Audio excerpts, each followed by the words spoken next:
ocasión vamos a hacer un nuevo bosquejo, así que venga, este primero va a tratar un tema fundamental en asuntos que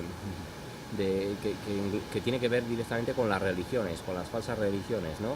Y con su continua distorsión de la palabra de Dios en cuanto a que no solo somos justificados por la fe, sino que las obras cuentan para nosotros, ¿no? Y bueno, evidentemente eso es a consecuencia de no conocer la palabra de Dios. Es que no hay otra cosa, y de distorsionar el mensaje y de pensar que una religión te está dando una interpretación más acertada de las Escrituras. Pero es que este tema, el ser justificados exclusivamente por la fe, no es algo debatible. No es algo debatible porque Pablo, en ver que las personas estaban confundiendo el mensaje, fue demasiado claro con este tema. O sea, no se puede hablar de otras cosas. Y me da igual si la manera en que yo expongo esto se toma por la gente como soberbia, como vas de inteligente, vas de... No, perdonadme, no, esto no es una cuestión, es que además es eso, incluso puede que esté algo quemado porque yo me tomo en serio el hecho de intentar comunicar a los católicos la mentira, y verdaderamente pues es eso, ¿no? Siempre hay ataques en lo personal, siempre hay ataques que lo dirigen a como que tú verdaderamente te las das de listo frente a ellos, y no se dan cuenta de que no es una cuestión de inteligencia, o sea, es una cuestión de comprensión y de analizar el mensaje. O sea, que no hay que ser ingeniero, que no hay que ser...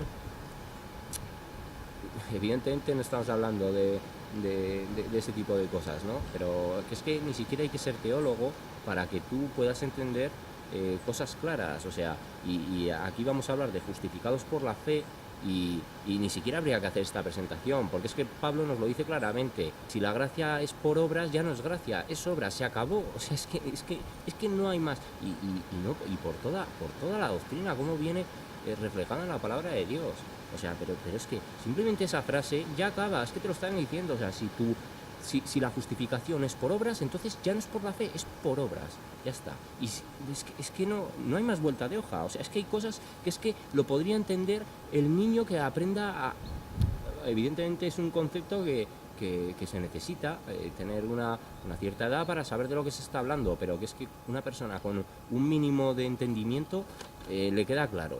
O sea, y me sorprende que personas que es que mucho más mayores que yo soy una persona pues joven, y te quiero decir, hay personas que tienen mucha más experiencia en la vida y todo lo que quieras, pero pues a la hora de interpretar la palabra de Dios, verdaderamente parecen niños que aún siguen mamando el pecho de su madre, ¿no? Porque es que no tener el entendimiento de cosas tan básicas no me cabe en la cabeza, sinceramente, no me cabe en la cabeza. O sea, es que es evidente que ellos han corrompido sus conciencias, que Dios les ha cegado el entendimiento. Es evidente, porque si no, no hay otra forma de poder comprender cómo esas personas no pueden asimilar un mensaje tan claro y tan sencillo. Así que vamos a ver, justificados por la fe. Esto es un bosquejo que nos salió en Romanos 3, y vamos a ver cómo es un bosquejo que probablemente sea bastante largo. Aquí tenemos varias citas, 9 puntos, diferentes lugares, se nos puede ir más tiempo, pero bueno, empezamos con el tema justificados por la fe, el único elemento de la salvación. No hay más, no hay más. Y nos lo van a exponer con muchas citas, para que nadie a lo mejor se agarre a... Bueno, es que esto de si la gracia es por obras, ya no es gracia, no es suficiente de manera doctrinal. Bueno, pues lo vamos a ver. Y nos aborda también el tema de las obras, y algo que es que... no sé. Bueno, venga. Entonces el primer punto de justificados por la fe en Romanos 3 nos dice: el reconocimiento del pecado antecede a la justificación. Y nos llevan a Lucas 7:29. Este primer punto, Lucas 7:29, y nos dice... Bueno, aquí nos están hablando de los mensajeros de Juan el Bautista. Porque bueno, ahí, para que Juan supiera que la persona que él estaba anunciando que sería el Mesías, que era verdaderamente Cristo. Ellos le dijeron, id a Juan y decirles que los pobres, bueno, nos dice, id y haced saber a Juan lo que habéis visto y oído. Los ciegos ven, los cojos andan, los leprosos son limpiados, los sordos oyen, los muertos son resucitados, y a los pobres es anunciado el Evangelio. Entonces, en este contexto nos dicen, reconocimiento del pecado antecede a la justificación. Lucas 7:29 y nos dice, y todo el pueblo y los publicanos, cuando lo oyeron, justificaron a Dios, bautizándose con el espíritu de Juan. Porque es justo antes que dice, os digo que entre los nacidos de mujeres no hay mayor profeta que Juan el Bautista, pero el más pequeño en el reino de Dios es mayor que él. Entonces, aquí el pueblo y los publicanos, cuando oyeron, justificaron a Dios, de alguna manera testificaron a Dios, se confesaron con Dios. Aquí nos habla de que al confesar son justificados, ¿no? Pero nos utilizan el verbo justificaron a Dios y en cierto modo es sinónimo de testificaron a Dios, confesaron, se sinceraron, ¿no? Respecto a sus pecados, bautizándose con el bautismo de Juan. Entonces, es lo primero, la condición indispensable es que nosotros primero reconozcamos nuestros pecados, porque si no los reconocemos, entonces no entendemos de la necesidad de un Salvador, no entendemos de la necesidad de que alguien tenga que limpiarnos. De alguna manera no consideramos la realidad de nuestra naturaleza pecaminosa. Entonces el primer paso, como así nos lo dice, es el reconocimiento del pecado, y es en ese momento cuando tú asumes los errores, cuando ante Dios eres justificado por medio de Jesús, ¿no? Así nos lo dice. Y después se bautizaron. El bautismo, que esto va a ser un tema, porque en eso que os digo de que he tenido conversaciones con muchos católicos, yo no me niego a escucharlos, pero quiero presentar, o sea, voy a utilizar de hecho una conversación que he tenido para presentar la visión que ellos nos venden, que ellos han aceptado por medio de la religión, y cómo se justifican para, bueno, defender sus engaños, ¿no? Entonces voy a utilizar eso porque es una persona que después de, bueno, pues haberla desafiado a que lo hiciera, a que se apoyara en la palabra de Dios para fundamentar lo que ellos defienden, tardó varios días en contestarme, y cuando lo hizo, pues bueno, simplemente cogió muchísimos textos enteros, los copió, los pegó, y bueno, pues me dio una respuesta que ni siquiera, como yo ya le había dicho que no le iba a dar respuesta, pero simplemente lo desafié en el sentido de decirle, sé que no vas a abordar lo que te estoy planteando con la palabra, no lo vas a hacer, lo vas a ignorar como hizo antes. Finalmente lo hizo, ¿no? Porque aquí muchas veces también se trata del aparentar o del que otras personas lean esos comentarios y entonces no quedes retratado, ¿no? Entonces, no le voy a dar respuesta escrita, sin embargo, pues sí voy a utilizar esa conversación para hacer una pequeña presentación de las diferentes herejías del catolicismo, cómo ellos las presentan, algunas de ellas, o la mayoría de las que recopile, y lo vamos a presentar con la palabra de Dios, y después que cada uno juzgue. Que juzgue si hay una manipulación por parte de esas personas en base a la religión, o si verdaderamente entonces es que Dios miente, ¿no? Porque esto consiste, esto va de, el asunto se limita a eso. O sea, o nosotros consideramos que la Iglesia Católica está en autoridad por encima de Dios porque ellos han tergiversado su mensaje y entonces les creemos a ellos, o nos limitamos a la propia autoridad de la palabra, ¿no? Y no hay más vuelta de hoja, o sea, no hay más opciones. Lo podemos ver como queramos, nos lo podemos pintar de la manera que queramos, pero la verdad solo tiene un camino, y todo lo que esté alejado de esa verdad, pues son mentiras del diablo, porque lo que no es de Dios es del diablo. Así nos lo dice la palabra. Vale, venga, pues hemos visto el reconocimiento del pecado antecede a esa justificación. Es la conciencia de ser pecadores lo que permite que Cristo interceda por esa persona, interceda, medie, porque hay un solo Dios y un solo mediador entre Dios y los hombres, Jesucristo hombre. No hay intercesoras, no hay mediadoras, que es que básicamente son sinónimos. O sea, si tú estás en un juzgado, porque dice, como claro, la palabra nos dice, es intercesor. O sea, a María no sé si dicen, bueno, en unos casos dicen mediadora, en otros casos dicen intercesora, pero sino cuando nosotros estamos ante un jurado, tenemos a un abogado que media por nosotros, que intercede por nosotros, que testifica por nosotros. Son sinónimos, el testificar, el mediar, el interceder son sinónimos. Y por eso vosotros, cuando estáis catalogando a María de esa manera, en un papel de mediadora, estáis blasfemando la verdad de Dios. Es así de sencillo. Las cosas hay que llamarlas por su nombre. Así que vamos al siguiente punto, al punto 2. Espérate, que ahí le damos una merienda y así me está escapando el cabrón. Buenas tardes, caballero. Venga, estate ahí quieto, ¿eh?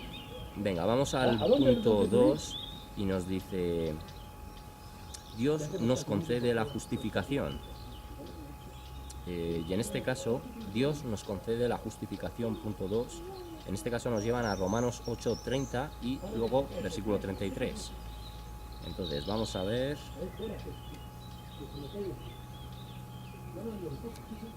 Romanos 8:30. Aquí nos están hablando de más que vencedores. Y nos dice, y a los que predestinó, a estos también llamó, y a los que llamó, a estos también justificó, y a los que justificó, a estos también glorificó. Versículo 30, y a los que predestinó, a estos también llamó, y a los que llamó, a estos también justificó, y a los que justificó, a estos también glorificó. Entonces, al final es simplemente la consecución de una carrera que Dios ha ido estableciendo como por etapas, ¿no? Primero predestinó, entonces los predestina antes de la encarnación, los llama en la propia encarnación. En la propia encarnación, a través del camino de Dios, los justifica. Y una vez que han sido justificados en la tierra, una vez que acceden al reino, entonces son glorificados, ¿no? O sea, es como una serie de etapas que se van produciendo en ese plan perfecto de Dios, ¿no? Y a los que predestinó, a estos también llamó, y a los que llamó, a estos también justificó, y a los que justificó, a estos también glorificó. Entonces, predestina, establece un futuro, una eternidad para una persona. En vida les llama para que accedan a ese camino.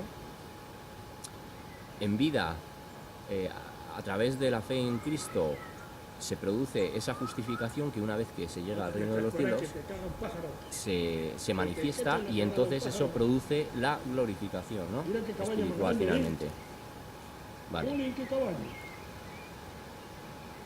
Venga, punto 3. Vamos a ir al versículo 33, que también nos habla de esto, en Romanos 8:33, y nos dice, ¿quién acusará a los escogidos de Dios? Dios es el que justifica. Entonces, el objetivo de Satanás finalmente es atacar a los hijos de Dios, acusarlos, intentar que Dios precisamente no tenga esa misericordia, ¿no? Pero por eso no hay un poder propio en conseguir esa justificación, sino que simplemente es a través de la fe en Jesús. Por mucho que el diablo haga sus acusaciones o que quiera, porque Dios ha establecido precisamente a ese abogado que él, en conocimiento de la gente que el Padre escogió desde antes de la fundación del mundo, él entra activamente a representarlos, ¿no? A defenderlos y a interceder por ellos. Entonces, nos lo dice así, ¿quién acusará a los escogidos de Dios? Dios es el que justifica. O sea, alguien que Dios ha seleccionado, ha escogido desde antes de la fundación del mundo, por mucho que reciba acusaciones de las potestades del mal, no van a hacerle cambiar a Dios, ¿no? Porque es eso, o sea, Dios no se contradice, Dios no varía en su determinación. Entonces, así nos lo dice, ¿quién va a acusar a los escogidos de Dios? Entonces nos dice, este es el punto 2, vamos al punto 3 y nos dice, la gracia es el canal por el cual somos justificados, la gracia, el único canal, ¿no? Y nos llevan a Romanos 3:24, Romanos 3:24. Y aquí nos dice que la justicia es por medio de la fe.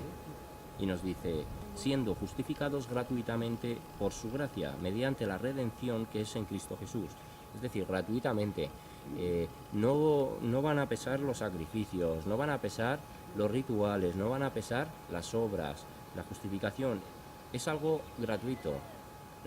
No es algo por lo que tú puedas estar añadiendo material al cesto, ¿vale? O sea, es gratuito, gratuitamente por su gracia, por su misericordia, mediante la redención que es en Cristo Jesús. Es que no hay vuelta de hoja, o sea, no lo podemos interpretar de otra manera, ¿no? Es bien claro. Entonces, vale, Romanos 3:24, y también en este punto nos llevan a Gálatas 5:4. Gálatas 5:4, y aquí nos habla de estar firmes en la libertad. Nos dice, de Cristo os desligasteis los que por la ley os justificáis, de la gracia habéis caído. Y esto tiene que ver precisamente porque si es que los fariseos precisamente se apoyaban en que eran las obras, ¿no? En que eran las obras. Entonces es algo fundamental que va a condicionar la salvación. O sea, cuando nosotros alteramos esta verdad, mira lo que está diciendo, de Cristo os desligasteis. O sea, formabais parte del cuerpo de Cristo, pero vosotros mismos os habéis cortado. Técnicamente en un sentido de predestinación no fue así, pero nos dice, de Cristo os desligasteis, o sea, no es porque ellos lo hagan, es porque nunca lo fueron en este caso, ¿no?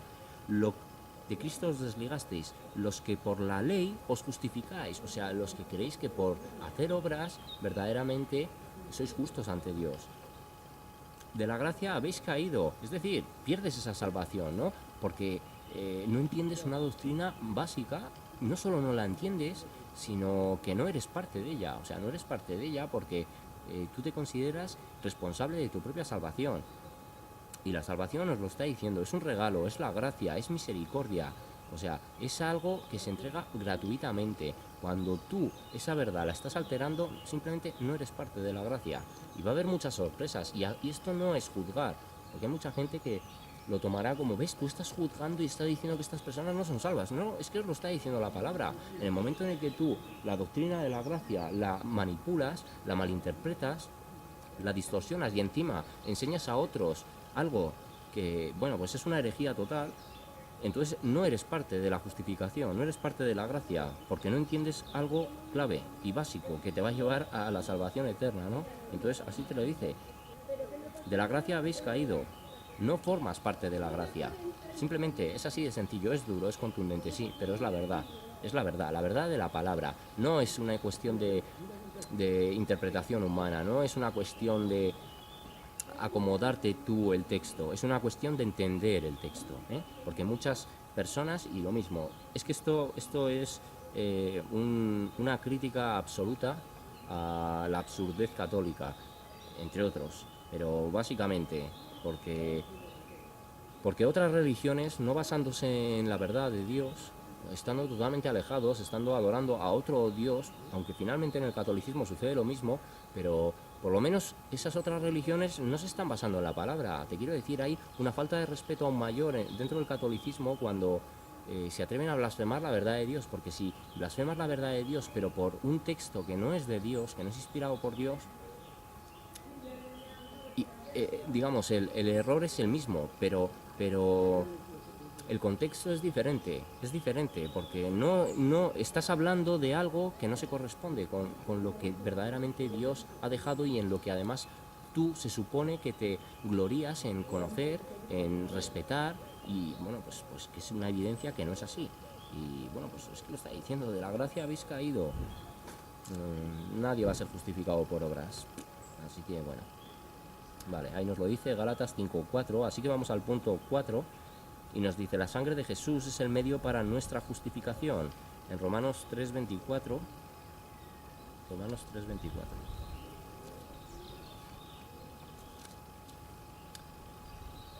y aquí es el versículo, o sea, el capítulo, el apartado que nos dice: la justicia es por medio de la fe. Hemos dicho 3:24. La sangre de Jesús es el medio para nuestra justificación. Siendo, bueno, es que este versículo de hecho había salido ya. Perdón. Bueno, sí, había salido antes, claro. La sangre de Jesús es el medio para nuestra justificación. Es que había salido también en el versículo 3, en el punto 3, y entonces nos dice: siendo justificados gratuitamente por su gracia, mediante la redención que es en Cristo Jesús. Es la sangre lo que redime a las personas, es la sangre lo que provoca que las personas finalmente puedan estar junto a Dios. No hay ninguna otra alternativa a ese camino, solo por su sangre, por su sacrificio, por su muerte, no hay más. Vale, pues claro, ¿no? Nos lo está diciendo claro. En este caso también nos lo argumentan en Romanos 5:9 y nos dice: pues mucho más, estando ya justificados en su sangre, por él seremos salvos de la ira. Pues mucho más, estando ya justificados en su sangre. Estamos justificados en la expiación de Cristo, en el momento de ser crucificado y de ser muerto, de ser sepultado. En ese momento, y a través de su sangre, a través de su sacrificio. No hay sacrificio que valga ya hoy, ni de sangre, ni de cuerpo, ni de mente, ni de nada. El único sacrificio para Dios válido que hizo entrar en vigencia la verdadera salvación fue la sangre de Cristo.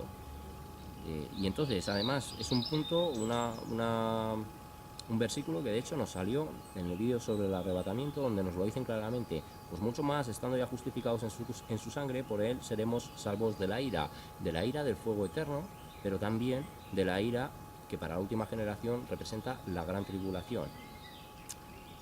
Versículo que es utilizado en muchos casos para distorsionar, para decir: es que aquí nos están hablando pero de las copas de la ira. Señores, cuando Romanos se fue escrito, no estaba escrito Apocalipsis, no había una comprensión de que los juicios de Dios tenían como una subdivisión que iba a hacer que los juicios fueran en aumento. Cuando aquí nos hablan, como en el resto de la palabra de Dios, en todo el Antiguo Testamento y en zonas del Nuevo Testamento, nos hablan de la ira de Dios, de la ira, del día de Jehová, de la angustia de Jacob, del tiempo de gran tribulación, cuando nunca lo hubo sobre la tierra, del juicio de Dios, en fin, todo eso es un sinónimo de un periodo de tiempo, que es una idea importante. O sea, cuando nos están hablando del día del Señor, en algunos casos nos están hablando exactamente del día que el Señor vuelve, o sea, Cristo vuelve en su segunda venida para imponer su reinado. Sí hay momentos donde, hablándonos de eso, se especifican sobre ese día, pero hay otros momentos que en el contexto claramente nos están hablando del periodo de los juicios, que culmina con el día del Señor. Pero en otros casos el día del Señor se está hablando como el cumplimiento de los juicios. Y por contra hay otros momentos donde es la consecución de los juicios, pero eso tenemos que analizarlo en base al contexto, en base a la idea que nos están dando. Y ya no es necesario irte al texto original, pero en muchos casos puede ayudar. Y precisamente por ese punto, aunque pretendía también hacer como una especie de arrebatamiento 2.0 presentando algunas citas, pero es que en este momento, bueno, ya hemos leído lo que es el 5.9, vale, el punto entero, punto 4, así que quiero ir a una parte donde nos hablan claramente del arrebatamiento, nos aclaran algunos aspectos del arrebatamiento, y es en 2 de Tesalonicenses, que es muchas veces utilizado por las personas para dar un mensaje falso, ¿no? Y 2 de Tesalonicenses es muy claro, porque nos dice, 2 de Tesalonicenses, capítulo 2, a partir del versículo 1, en realidad hasta el 12. Pero hay un esquema muy sencillo, y además nos lo da el hecho de que primero nos hable del arrebatamiento y después ya nos hable de la parusía, porque la equivocación era que en muchos casos podía haberse interpretado que ya había sido el arrebatamiento, o incluso que los juicios del Apocalipsis ya había llegado, porque ha habido muchos momentos de la historia donde por conflictos bueno, pues sí, guerras o disturbios o cosas así, muchas veces se interpretaba esto ya es el Apocalipsis, y el Apocalipsis es otra cosa diferente, ¿no? Al margen de todas las tribulaciones diarias y sociales que se puedan dar en el mundo, en parte, ya en los últimos tiempos, siendo los principios de dolores. Pero es que aquí nos dice manifestación del hombre de pecado, y nos dice: pero con respecto a la venida de nuestro Señor Jesucristo y de nuestra reunión con Él, os rogamos, hermanos, que no os dejéis mover fácilmente de vuestro modo de pensar ni os conturbéis. Entonces, aquí en primer lugar nos están hablando de la reunión con Él, de la Iglesia, por lo tanto, del arrebatamiento. Entonces nos están diciendo: no os conturbéis, ni por espíritu, ni por palabra, ni por carta, como si fuera nuestra, en el sentido de que el día del Señor está cerca, o sea, de que el juicio está cerca. En el sentido de que el juicio está cerca, incluso aquí el día del Señor está cerca, más enfocado a la culminación del juicio, o sea, más enfocado a la segunda venida de Cristo. Y dice: nadie os engañe de ninguna manera, porque no vendrá el día del Señor, no la reunión, sino el día del Señor, que es la continuación de la idea que nos está dando, porque primero nos ha hablado de la reunión con Él de la Iglesia, pero después nos habla de que el día del Señor está cerca. Y no se está refiriendo a la reunión, sino al día del Señor, a la segunda venida, y nos dice: nadie os engañe en ninguna manera, porque no vendrá el día del Señor, la culminación del juicio, el final de la gran tribulación con la llegada de Cristo, sus ángeles y la Iglesia, no vendrá sin antes que venga la apostasía, que en realidad eso ya lo tenemos, y se manifieste el hombre de pecado, el hijo de perdición. Es decir, se manifieste, y no solo ya se manifieste, sino que se manifieste como el hijo de pecado, porque se va a manifestar durante 3 años y medio como el salvador del mundo, el anticristo, pero cuando se manifieste el hijo de pecado como hijo de pecado, incluso podría ser que se manifieste como bonachón, o como lo que es realmente. Podría referirse a las dos cosas, pero nos habla claro de que el día del Señor no vendrá, la segunda venida no vendrá sin que antes se manifieste el día de el hijo de perdición, el cual se opone y se levanta contra todo lo que se llama Dios y es objeto de culto, tanto que se sienta en el templo de Dios como Dios, haciéndose pasar por Dios. ¿No os acordáis que cuando yo estaba todavía con vosotros os decía esto? Y ahora vosotros sabéis lo que lo detiene, a fin de que a su debido tiempo se manifieste. O sea, hay algo que lo detiene, y si hay algo que tiene que ser quitado, no es algo, puede ser una fuerza la fuerza sobrenatural de Dios, el poder mismo de Dios, lo que también lo detenga, lo que principalmente lo está deteniendo. Pero eso es porque antes hay algo, porque el anticristo se va a manifestar en la tierra, en eso estamos todos de acuerdo, ¿no? O sea, no se va a manifestar en un terreno espiritual ejerciendo influencia, sino que se va a manifestar en la tierra. Entonces nos está hablando de que, independientemente de que haya un poder directo de Dios deteniendo su manifestación, hay algo en la tierra que tiene que ser quitado para que Él se pueda manifestar en la tierra.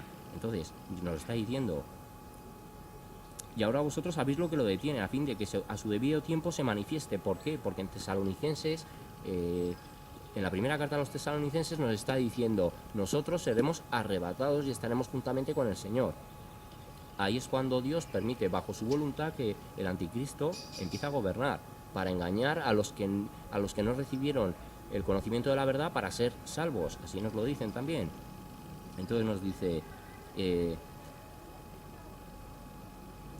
porque ya está en acción versículo 7, porque ya está en acción el misterio de la iniquidad, solo que hay quien al presente lo detiene hasta que él a su vez se ha quitado de en medio. Y entonces, hasta que a su vez se ha quitado de en medio, no puede ser el Espíritu Santo, porque todo lo que da vida al humano en esencia es el Espíritu. Entonces el Espíritu Santo,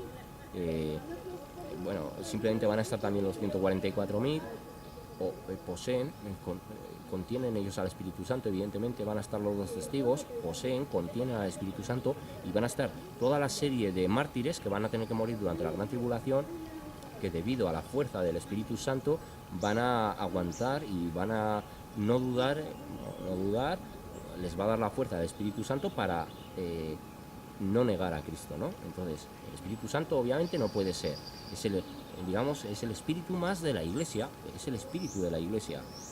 Los que antes de que venga el arrebatamiento hayan aceptado a Cristo y le hayan servido y se hayan esforzado en seguir su voluntad, no simplemente en aceptarlo, en decir yo tengo al Señor. No sirve solo con eso, o sea, es toda una consecuencia.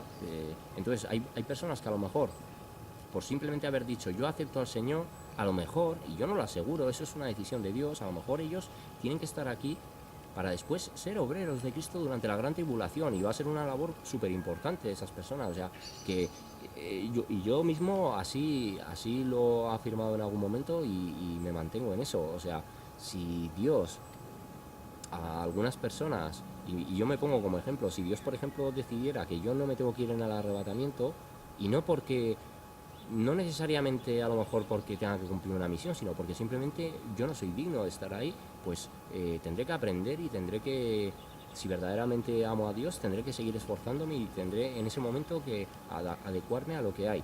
Entonces, o sea, lo que tenga que ser, será, pero en todo habrá un propósito. Así que las personas que hoy en día están más alejadas, no están centradas en la verdad, es porque hay ese propósito también de Dios, y es que están inscritos finalmente en el libro de la vida. Y eso solo el Señor lo tiene decidido cómo va a ser. Pero entonces nos dice: y entonces se manifestará aquel inicuo, a quien el Señor matará con el espíritu de su boca y destruirá con el resplandor de su venida. Y ahí nos hablan de la Epifanía, ¿vale? Hay otro, me parece que es un... En el primer versículo, de hecho, pero con respecto a la venida de nuestro Señor, me parece que ahí nos utilizan, es que no es la Biblia donde yo hice anotaciones, que es la primera que utilizaba en los vídeos, ahí, si no recuerdo mal, ahí nos hablan de la parusía, y sin embargo aquí en el final, de la Epifanía, y nos han estado hablando a partir del versículo, bueno, la parte final del versículo 2 en adelante nos hablan de la Epifanía, o sea, de la segunda venida, pero en el primer versículo nos están hablando, versículo 1 del capítulo 2, nos están hablando de la parusía, del arrebatamiento. Entonces nos explican que no nos dejamos distorsionar, y ahí mismo también se acaba en la unión de ambos eventos, ¿no? Cosa que está absolutamente respaldada por el resto de citas bíblicas, que nos dan cierta referencia respecto a estos temas. Entonces, bueno, de hecho aquí está el versículo que he mencionado antes, no sabía que venía aquí, pero dice: destruirá con el resplandor de su venida, con la Epifanía, inicuo, cuyo advenimiento es por obra de Satanás, con gran poder y señales y prodigios mentirosos, y con todo engaño de iniquidad para los que se pierden, por cuanto no recibieron el amor de la verdad para ser salvos. Entonces aquí en este sentido nos pueden estar hablando más de la salvación respecto al arrebatamiento, aunque también nos están hablando de que son engañados ya por Satanás, y si son marcados con la marca de la bestia, pues también podría haber una referencia a la salvación eterna, ¿no? Y a la condenación eterna. Por esto Dios les envía un poder engañoso para que crean la mentira, a fin de que sean condenados todos los que no creyeron la verdad, sino que se complacieron en la injusticia. Entonces, puede haber una doble referencia, tanto la referencia a que antes del arrebatamiento no han creído, como a la referencia de que tras la gran tribulación habrán aceptado los engaños de Satanás y por ello serán condenados. Pueden estarnos hablando en ese caso de las dos cosas, pero para mí el esquema es muy claro, y además es un esquema que con el texto original, la utilización de tanto parusía, epifanía, y de hecho había otro término, lo mismo, en cuanto a la manifestación, que nos están dando un esquema muy claro, y el orden se mantiene: primer arrebatamiento y después segunda venida. No sé, es como demasiado evidente, ¿no? En toda la palabra de Dios, no solo aquí, pero bueno, venga. Punto 5. La muerte de Jesús posibilita nuestra justificación. En primera de Pedro 3:18, primera de Pedro 3:18. Y aquí nos está hablando de una buena conciencia, y nos dice: porque también Cristo padeció una sola vez por los pecados, el justo por los injustos, para llevarnos a Dios, siendo a la verdad muerto en la carne, pero vivificado en espíritu. Vale, pues nos lo dice, ¿no? Era 3:18, exacto, sí, no hay más.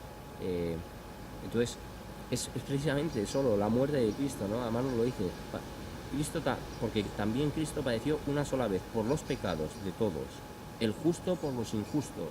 O sea, el único que era santo es el único que se podía llevar los pecados del mundo y hacernos justos ante Dios. O sea, por muchas obras que tú hagas, sigues siendo pecador, sigues siendo injusto. Tú no puedes limpiar, tú no puedes vencer a la muerte ni al pecado. Solo podía hacerlo Él, que era santo. para llevarnos a Dios, siendo a la verdad muerto en la carne, pero vivificado en espíritu. Bueno, pues evidentemente, ¿no? Claramente está dado. Solo la muerte de Jesús es la que posibilita que nosotros seamos justificados. No hay más. Bueno, vamos al punto 6. La justicia de Cristo lo calificó para ser el justificador. Y aquí nos llevan a Romanos 5:18. Romanos 5:18, la justicia de Cristo lo calificó para ser el justificador. Y aquí nos están hablando de Adán y Cristo y nos dice, así que como por la transgresión de uno vino la condenación de todos los hombres, de la misma manera por la justicia de uno vino a todos los hombres la justificación de vida. Vino a todos los hombres la justificación. ¿Todos los hombres van a hacer uso de esa justificación? No, porque no todos van a querer aceptar a Jesús, ¿no? Finalmente lo van a tener que reconocer, porque toda rodilla se doblará y toda lengua confesará que Él es el Señor de señores y el Rey de reyes. Así va a ser. Sin embargo, no todos en el momento en vida, que es cuando hay que aceptarlo verdaderamente, no solo hay que aceptarlo, hay que tratar de someternos a Él, a su palabra, a su voluntad. Como no todos lo vamos a hacer, pues no todos vamos a ser justificados, ¿no? Pero de la misma manera, por la justicia de uno vino a todos los hombres la justificación de vida. Es decir, es que Dios verdaderamente la ofrece a todo el mundo. De hecho, no sería un Dios tan justo si privara a otras personas. Por eso, para mí, el hecho de las personas que se condenan, quizá en vida no lo van a entender, pero, o sea, más allá de esta vida, no les va a quedar duda de que ellos tuvieron la opción de ser parte de los justificados, ¿no? De entrar en esa justificación, porque es que lo dice,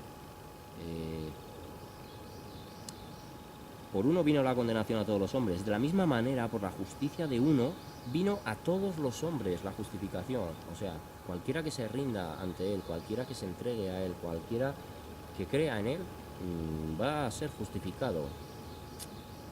Y bueno, está claro, ¿no? Está claro. Único elemento de la justificación, la fe en Cristo. Venga. Bueno, en este caso también nos argumentan el punto en Gálatas 2:16. Gálatas 2:16. Y nos dice... Bueno, aquí está Pablo, reprende a Pedro en Antioquía porque estaba a acepción de personas, quizá movido por la fuerza que le estaba dando el Espíritu, por lo que él estaba consiguiendo en nombre de Cristo, cayó en un acto de soberbia, ¿no? Y bueno, pero es que es eso, el único perfecto fue Jesús y incluso los apóstoles, estando bajo la inspiración del Espíritu Santo, vemos que ellos también podían cometer errores y fue Pedro que fue verdaderamente un apóstol. Todos lo fueron, pero digamos que Pedro tuvo una importancia muy grande, ¿no? Desde el principio. Entonces, nos dice Gálatas 2:16, sabiendo nosotros, vamos a leer el 15, nosotros, judíos de nacimiento y no pecadores de entre los gentiles, sabiendo que el hombre no es justificado por las obras de la ley, sino por la fe de Jesucristo, nosotros también hemos creído en Jesucristo para ser justificados. A ver, volvemos a leer. Nosotros, leemos el versículo 15, nosotros, judíos de nacimiento y no pecadores de entre los gentiles, sabiendo que el hombre no es justificado por las obras de la ley, sino por la fe de Jesucristo. Nosotros también hemos creído en Jesucristo para ser justificados por la fe de Cristo y no por las obras de la ley. Por cuanto por las obras de la ley nadie será justificado. Nadie será justificado. ¿Puede ser más contundente estos versículos? No. De hecho, vamos a leer el 17. Y si buscamos ser justificados en Cristo, también nosotros somos hallados pecadores. ¿Es por eso Cristo ministro de pecado? En ninguna manera, porque si las cosas que destruí, las mismas vuelvo a edificar, transgresor me hago. Pues esto también está hablando del caminar, del seguir caminando, ¿no? Del mirar hacia adelante, del no volver la vista atrás, del que aunque nosotros podamos tener recaídas, podamos tropezar, nunca volvamos al estado inicial de antes de haber conocido la verdad del mensaje. Eso es lo que nos quiere decir, porque claro, si buscando ser justificados en Cristo también nosotros somos hallados pecadores, ¿es por eso Cristo ministro de pecado? No, o sea, no tiene una relación, ¿no? Porque Cristo verdaderamente fue el único santo, fue el único libre de pecado, fue el único que no cometió ni injusticia ni ningún error, ¿no? Verdaderamente en su vida. Entonces, también esto es lo que nos tiene que alentar a continuar, aun a pesar de que haya errores, de que haya fallos. El mismo Pablo, a pesar de reprender a Pedro, en cierto modo le exhorta a ver si porque te estoy reprendiendo, ahora tú vas a dejar de trabajar para la obra, ¿no? Y, o sea, te vas a rendir. No podía ser tampoco. Es que nos dice en el versículo 14, pero cuando vi que no andaban rectamente conforme a la verdad del Evangelio, dije a Pedro delante de todos: si tú, siendo judío, vives como los gentiles y no como judío, ¿por qué obligas a los gentiles a judaizar?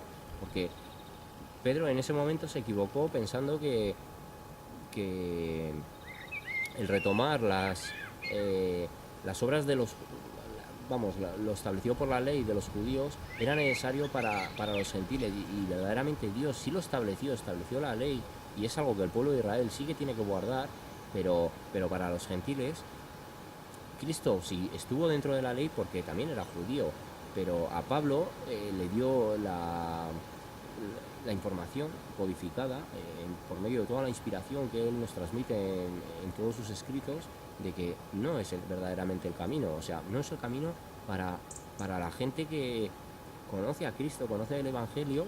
No es el camino el tener que estar sometido a la ley, porque eso es algo para el pueblo judío, es algo para ellos, ya está. Y es algo que para ellos no va a ser, no es que los gentiles justificados por la fe y los judíos por otro, no, simplemente esos son estatutos perpetuos para ellos, pero a ellos se les exige, como a los gentiles, la fe en Cristo. Venga, hemos leído Gálatas 2:16, punto 5, la muerte de Jesús posibilita nuestra justificación. Punto 6 nos dice, hemos leído el punto 6, la justicia de Cristo lo calificó para ser el justificador. Vamos al punto 7 y dice, la resurrección de Cristo es el sello de la justificación. En Romanos 4, 24 o 25, y nos dice, Romanos 4, 24, 25. Vale. Aquí nos está hablando del ejemplo de Abraham y nos dice, bueno, vamos a leer un poquito antes, sabiendo que nos hablan del ejemplo de Abraham, a partir del versículo 20, aunque nos vamos a centrar en el análisis en el 24 y 25, pero nos dice, tampoco dudó por incredulidad de la promesa de Dios, sino que se fortaleció en fe dando gloria a Dios, plenamente convencido de que era también poderoso para hacer todo lo que había prometido, por lo cual también su fe le fue contada por justicia. Y no solamente con respecto a él se escribió que le fue contada, sino también con respecto a nosotros, a quienes ha de ser contada, esto es, a los que creemos en el que levantó de los muertos a Jesús, Señor nuestro.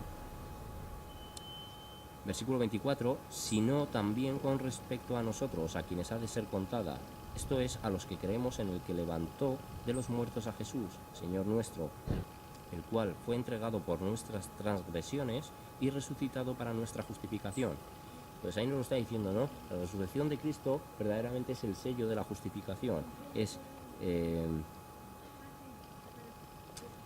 por el hecho de creer que verdaderamente Dios lo levantó de los muertos, por el hecho de creer en la palabra de Dios, en lo que nos transmite a través de su mensaje, nosotros somos contados también, somos justificados.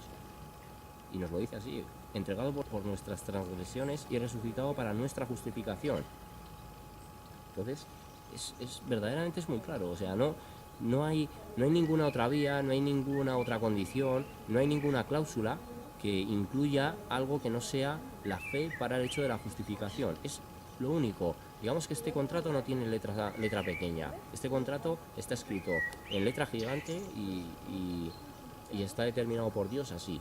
O sea, toda la letra pequeña es la manipulación de las religiones para precisamente trastocar y transgredir una verdad doctrinal fundamental que de hecho puede condicionar la salvación o no. O sea, pensar que las obras nos salvan nos pueden dejar precisamente fuera de la salvación.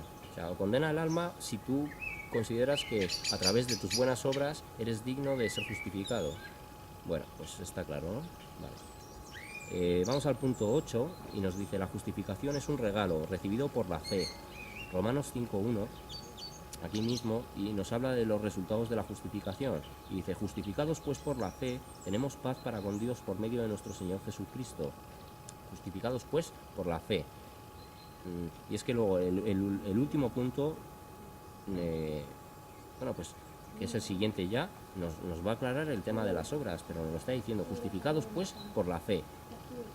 Tus obras van a tener una consecuencia, van a tener una recompensa en el sentido de buenas obras, obras que hayan trabajado también para la obra propia de Dios, obras que haya beneficiado a otras personas, pero nos está hablando, claro, la justificación, o sea, del elemento de la salvación, está claro. Simplemente la fe en Cristo, ¿no?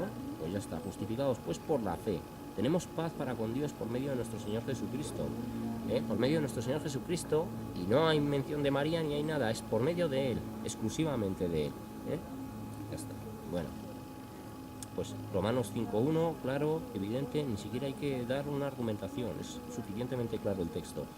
Y este penúltimo punto también nos lo argumentan en Gálatas 3.24, y nos dice, bueno, aquí nos está hablando del propósito de la ley, y nos dice: de manera que la ley ha sido nuestro ayo para llevarnos a Cristo, a fin de que fuésemos justificados por la fe, ¿no? Y además Pablo nos lo dice así, o sea, por la ley nosotros conocemos el pecado, o sea, la ley verdaderamente se ha hecho para que nosotros seamos conscientes de que estamos en pecado, de que reconozcamos el pecado en nuestra vida, de que reconozcamos que hay una necesidad de un Salvador, de que reconozcamos que por nuestro propio mérito, por nuestra propia voluntad, jamás podríamos ser justificados ante Dios. Porque todos hemos pecado, todos hemos transgredido su ley. Entonces, en el momento, además nos lo dicen así: aunque tú guardes los 10 mandamientos, si tú quebrantas un solo punto de la ley, te haces responsable y es como si hubieras quebrantado todos los mandamientos, ¿no? Entonces, no hay posibilidad de ser justificados de otra manera. Y nos está diciendo: de manera que la ley ha sido nuestro ayo para llevarnos a Cristo, a fin de que fuésemos justificados por la fe.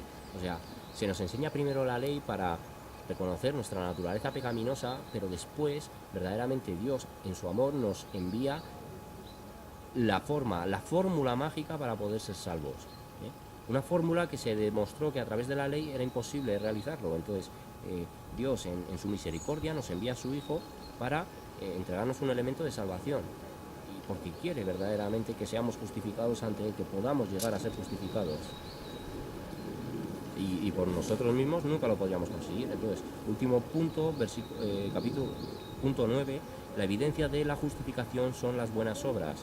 En Santiago 2.21,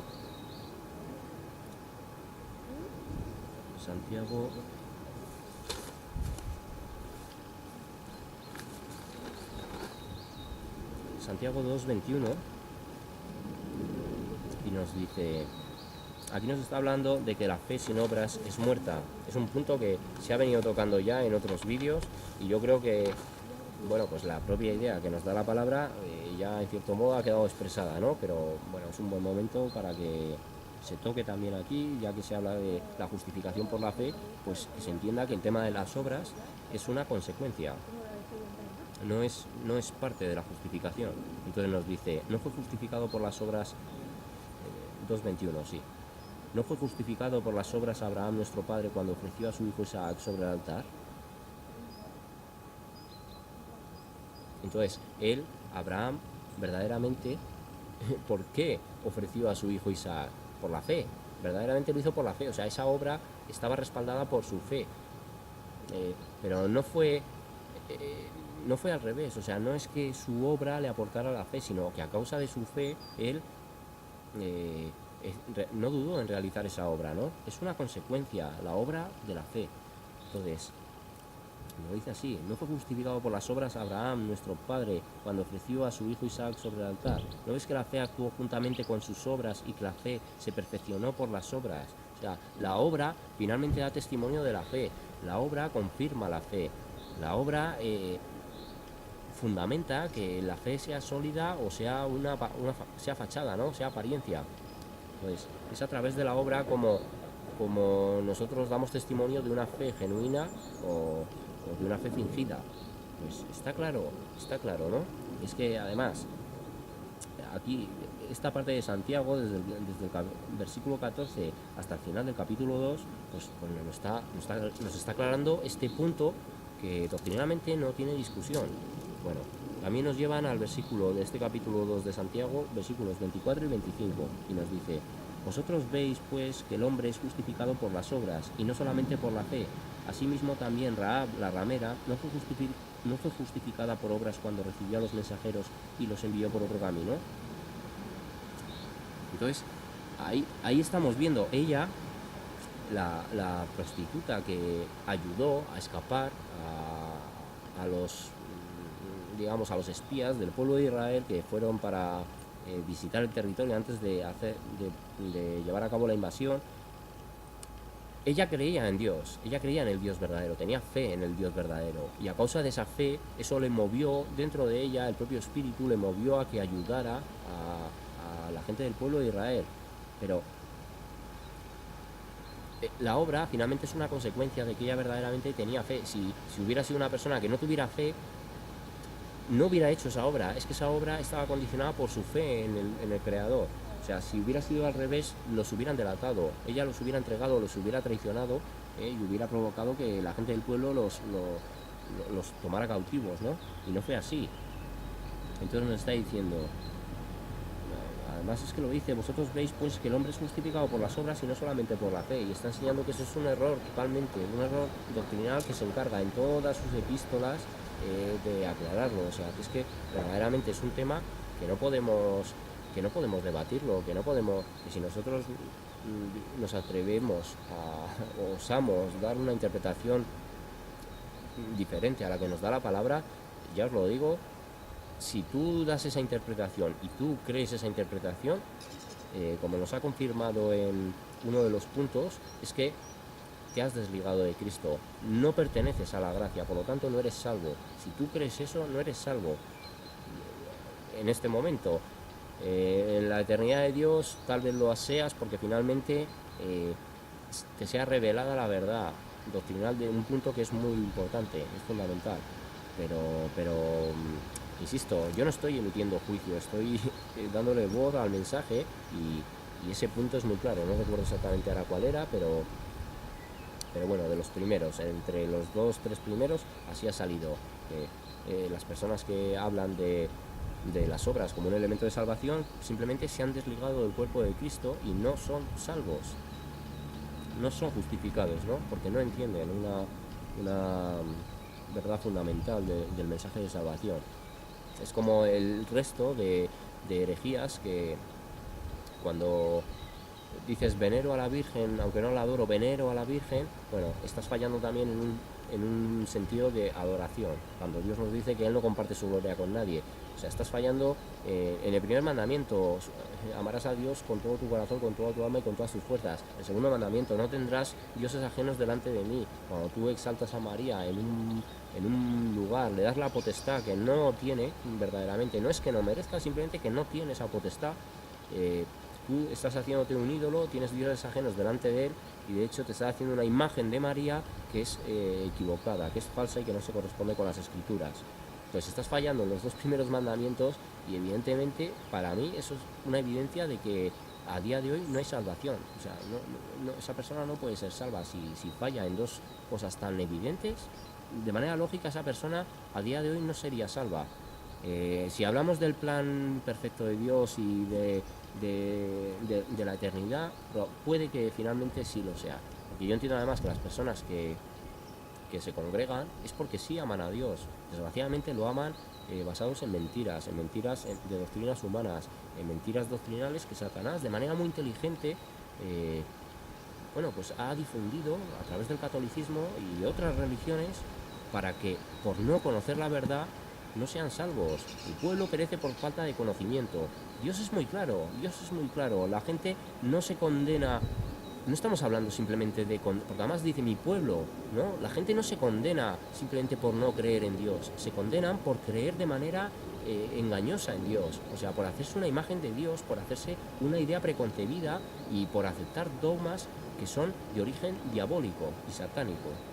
Bueno, pues nada, yo espero que este tipo de vídeos puedan ayudar a la gente le meteré una serie de palabras en lo que es el título, pues para que llegue sobre todo a gente católica y bueno, porque no sé, ya es que me lo tomo también como algo personal el intentar hacer ver a esta gente que, bueno, pues que están en un error que no son cosas menores, o sea, que no estamos hablando de que yo creo que el arrebatamiento es antes, después, yo creo que no sé, o sea, no estamos hablando de una serie de cosas en las que Dios puede permitir que haya bueno, pues diferencias entre personas, porque hay cosas que requieren un estudio muy profundo y reposar mucho y pensar mucho sobre esas cosas y consultar continuamente los textos para tú tener una comprensión más amplia, pero es que hay otras cosas que son aspectos doctrinales claves que Dios no es permisivo en eso. Y no solo no es permisivo, sino que es que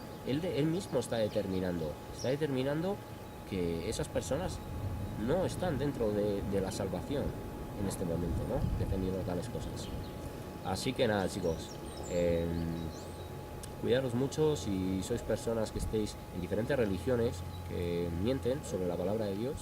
Espero que verdaderamente el Espíritu os revele la verdad a través de la Escritura. No es a través de este vídeo, no es a través ni de lo que yo pueda presentar ni de lo que pueda presentar cualquiera, sino a través de que os limitéis, os centréis y toméis en exclusividad el mensaje de Dios, solamente. Así que si hacéis eso, Dios va a tener misericordia de vosotros, porque es lo que quiere. Él quiere que todos se acerquen al conocimiento de la verdad para que sean salvos.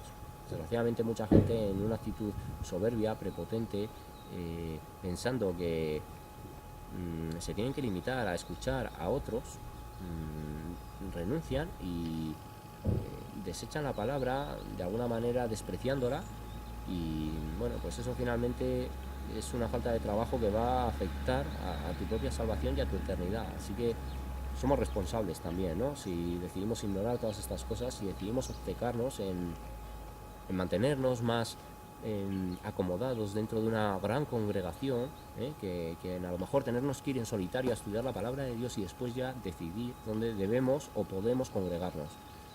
Así que nada, chicos, cuidaros mucho, que Dios os bendiga, que Dios nos entregue cada día más entendimiento de su verdad y bueno, que todo obre para el bien de su propia obra. Cuidaros, chicos. Un saludo.